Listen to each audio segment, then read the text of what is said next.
Hi children, in the last version of what I just did, the computer decided to stop making the microphone work after about 5 seconds. I didn't notice that, so I just kept talking. I think it wasted about 20 minutes of my day. But I'm here for you, so I'm going to do it all over again. Might as well kind of work from the back front. Here's the lesson, multiplying polynomials. This is your homework. Hit pause and write all that stuff down. I'm going to start at the beginning here in 3, 2, 1. Oh, my word, it makes me so grumpy. Okay. Hey, folks, we're going to take something that we know how to do with numbers, and we're going to extend it to things with variables. Polynomials. Line times a line equals a what? A parabola times a line equals a what? Formula-wise, no pictures here. And I'm going to give you a couple of ways to keep track of all of the details. And then we're going to look at some patterns that these things tend to follow. And if you recognize the pattern, you can apply the pattern to get to your answer faster. Some people call that a shortcut. So I'm going to give you a shortcut today. I'm going to start with this basic thing, and this is basically a version of the distributive property. Make sure we're still recording. Yes. Version of the distributive property. This 4 over here is getting multiplied by 3 plus 5, and this 2 is also being multiplied by that 3 plus 5. I know it seems like overkill here to do this because we could have just gone 6 and 8 to get 48, but I want to show you that it's also true if we spread everything out. So this is one way that eventually you will go from this back to this. You will be able to rewrite this thing. 4 and 2 are multiplied by 3 plus 5. Both of them are. Now, that was 48, but so is this, because this is 4 times 8 plus 2 times 8. 4 times 8 is 32. 2 times 8 is 16. We still get to our answer of 48. So it doesn't seem like it helps us do this in a shorter amount of time, but it will help for polynomials. Okay, I think we also remember about FOIL. First, outside, inside, and last. Kind of as a mnemonic for remembering the order of doing things. We could go 4 times 3. Those are the things that are the first elements in each group. Plus the outside ones, 4 times 5. Plus the inside elements, the 2 and the 3. And then the last elements, the 2 and the 5. I want you to see that those are still 2 times 5. This is still true. 12 and 20 and 6 and 10. So that's 30, 42, 48. We still get to the same answer, even though it seems like we're doing a lot of extra work. It still is true. So that's going to be the way that we kind of connect these ideas together. They are all doing the same thing. If we FOIL it, or we're using distributive property, or if we were able to solve them in their little groups and then put them together that way. This one might be better to see like this. Let's imagine we've got a rectangle thing, and we're going to split this length up into 4 and 2. And we're going to split this length up, which is 8, into 3 and 5. Okay? 3 plus 5, this is 8. And this is 6. We want to know what the area is of this picture. We can break it up into pieces and add all those pieces together, right? The part, sum of the parts, is equal to the whole. So 3 times 4 was 12. 3 times that 2 there means we're going to add 6. 4 times a 5 here, we're going to add 20. And the 2 and the 5, we're going to add 10. 12 plus 20 plus 6 plus 10. The full thing is 48. Now I kind of like this, where we're going to go with this. This is actually, we use this method when we're going to do things with place value. You know, like something is 17, you could call that 10 and 7. Think about place value, 10s and 7s. By 23, 20 and 3. And we can do the multiplication there and add all the parts up together and then add all those things and we get the right answer. It might actually be easier than long multiplication. So we're going to ditch the numbers. We're not going to ditch foiling, but we are going to extend this over into the land of algebra. We're going to make it more abstract by just going a plus b, c plus d. And we do first outside, inside, and last. The first parts make a times c. The outside parts make a times d. The inside parts are b times c. And the last parts are b times d. You're probably not going to memorize that. You're probably just going to memorize how you do it and then use the pattern. Everything over here on the left gets multiplied by everything over here on the right. Or, if you want to see it like this, A and B, C and D, AC, there's a BC, there's an AD, and there's a BD. All the parts end up in there. AC, AD, BC, BD. Okay, we're going to use that. First outside, inside, last on a polynomial. It could be something like this. X plus 3 times x plus 5. We can FOIL the snot out of this thing. First, outside, inside, last. The first part will be x times x. The outside will be x times the 5. The inside will be the 3 times an x. And the last will be a 3 times a 5. So we'll get x squared and 5x and 3x and 15. These two parts are like each other. They're both just x's in there. X squared plus 8x plus 15. Yeah? I think we've done those before. But that's how we could apply the FOIL method with this type of setup. Now, I could also have just done it x and 3. And over here we got x and 5. X squared plus 3x plus a 5x plus a 15. And we get kind of these slanty answers here. X squared, maybe I should do it like this. X squared, 5x and 3x makes 8x. And then we got a plus 15.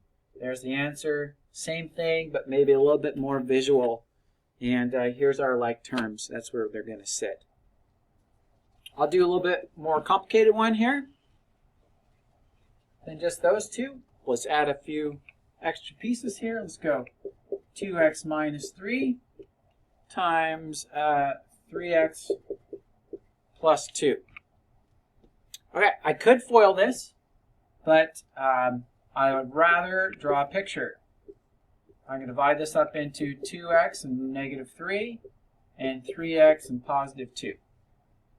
And then I'm just going to do the multiplication tables here and then add the like terms together. So 3x times 2x is 6x squared. 2x and a plus 2x is a plus of 2 is a plus 4x. This place is negative 3 times the 3x, so negative 9x, and the bottom one is negative 3 and a positive 2 minus this. This is kind of like Punnett squares from genetics and biology. I'm sorry that I mentioned that, but I just did. So what do we got here? We got our 6x squared. We've got these two parts which are like each other. Negative 9x and 4x makes a negative 5x. And then we've got our minus 6 hanging out there all by itself. There's our answer when we do it that way. When I was doing the notes on this, I color-coded everything so that I could see that 6x squared is different than the x's, is different than the constant, and just grouped them that way, color sorting things. Yeah? How about that? All right, still just linear polynomials, making something that ends up looking quadratic, using a rectangle. That's fine. But then they're going to do something like this.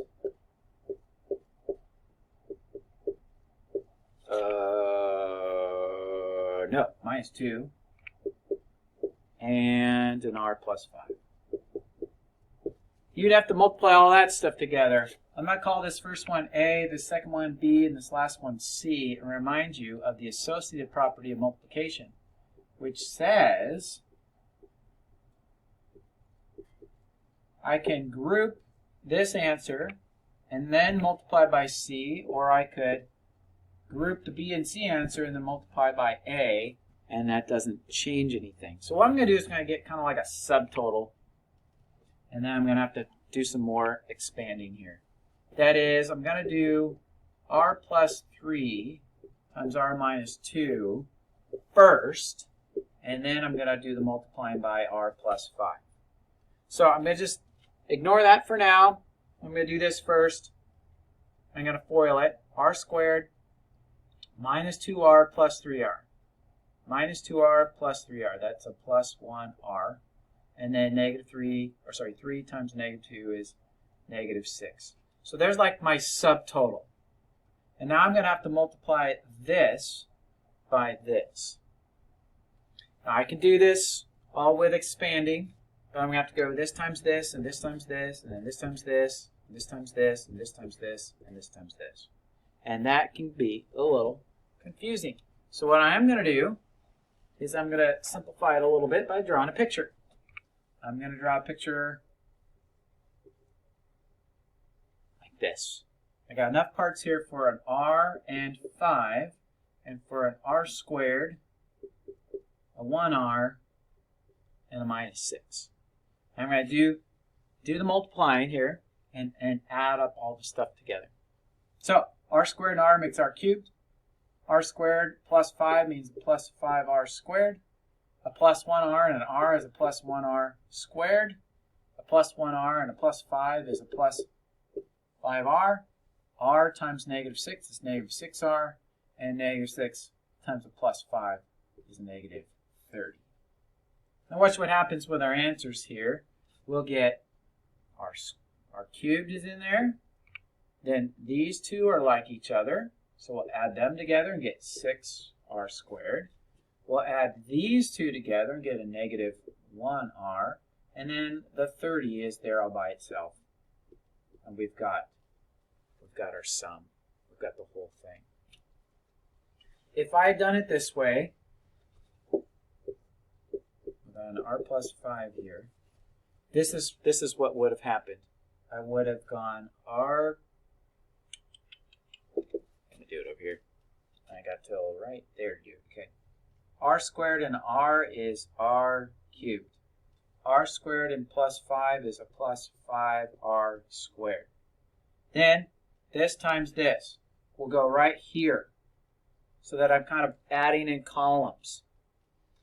Then this times this, that'll go right here because it's not like that. That'll be a plus 5r. Then this times this will go right here because it's a like term and it goes in a column. And then lastly, I got a minus 30. I add straight down to get r cubed plus 6r squared minus 1r minus 30. So you can think of it like that, like in columns. If that works for you, go for it. I like the picture myself. I like the picture. Makes more sense to me, and it helps me not lose track of what I'm doing.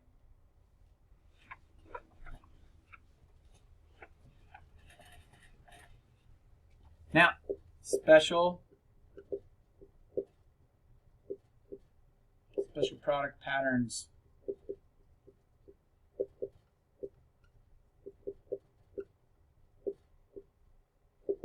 Shortcuts.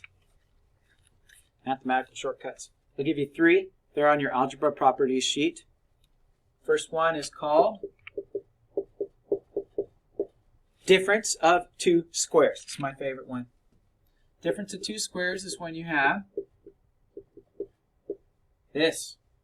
Like an x, I give you an example like x minus 3, x plus 3. We can squoosh that together and call it a squared minus b squared. Whatever a is, we square it. Whatever b is, we square it. Put a minus sign between the two of them.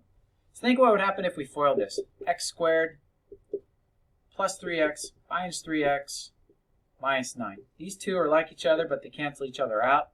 I'm left with the first thing squared minus the second thing squared. All right? This turns into x squared minus 9. That's a square, that's a square, that's the difference. This one's beautiful. It's beautiful. I love it. So here's the pattern. If you see something like this, you can go this way and split it up into pieces. If you see something like this, you can cut out a middle step and just write it like that.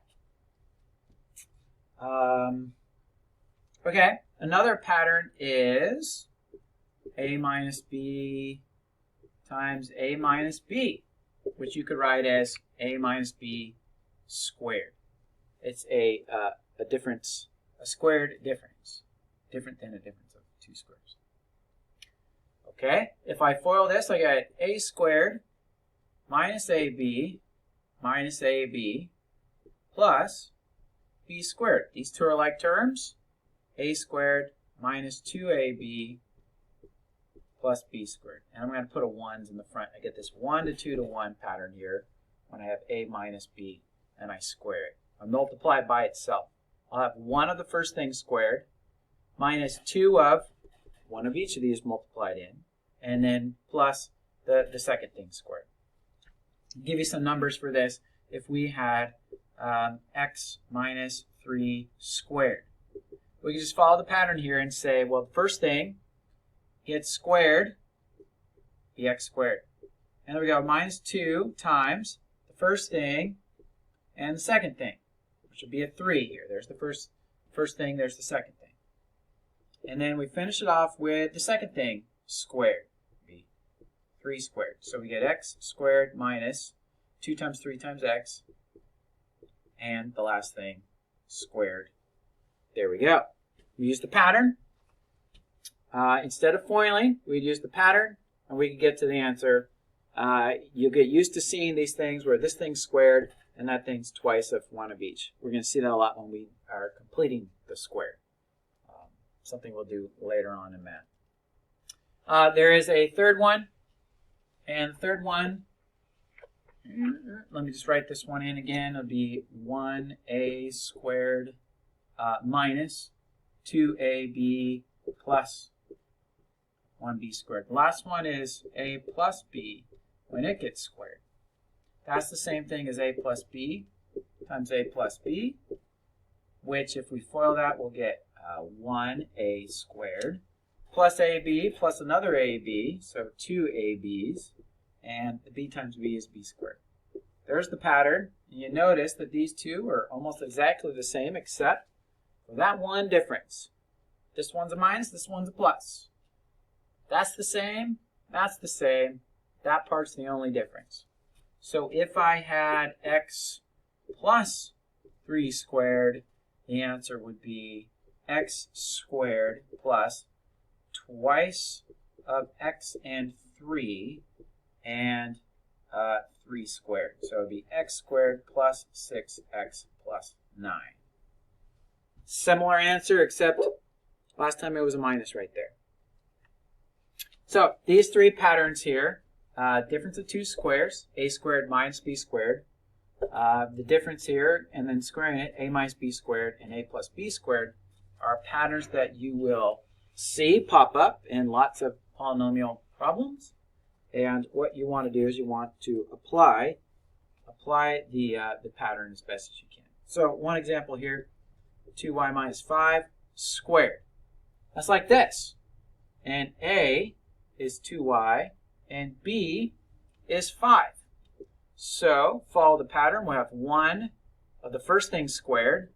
We'll go 2y squared minus 2 of one of each. I need a 2y and I need a 5. And then I'm going to finish it off with b squared.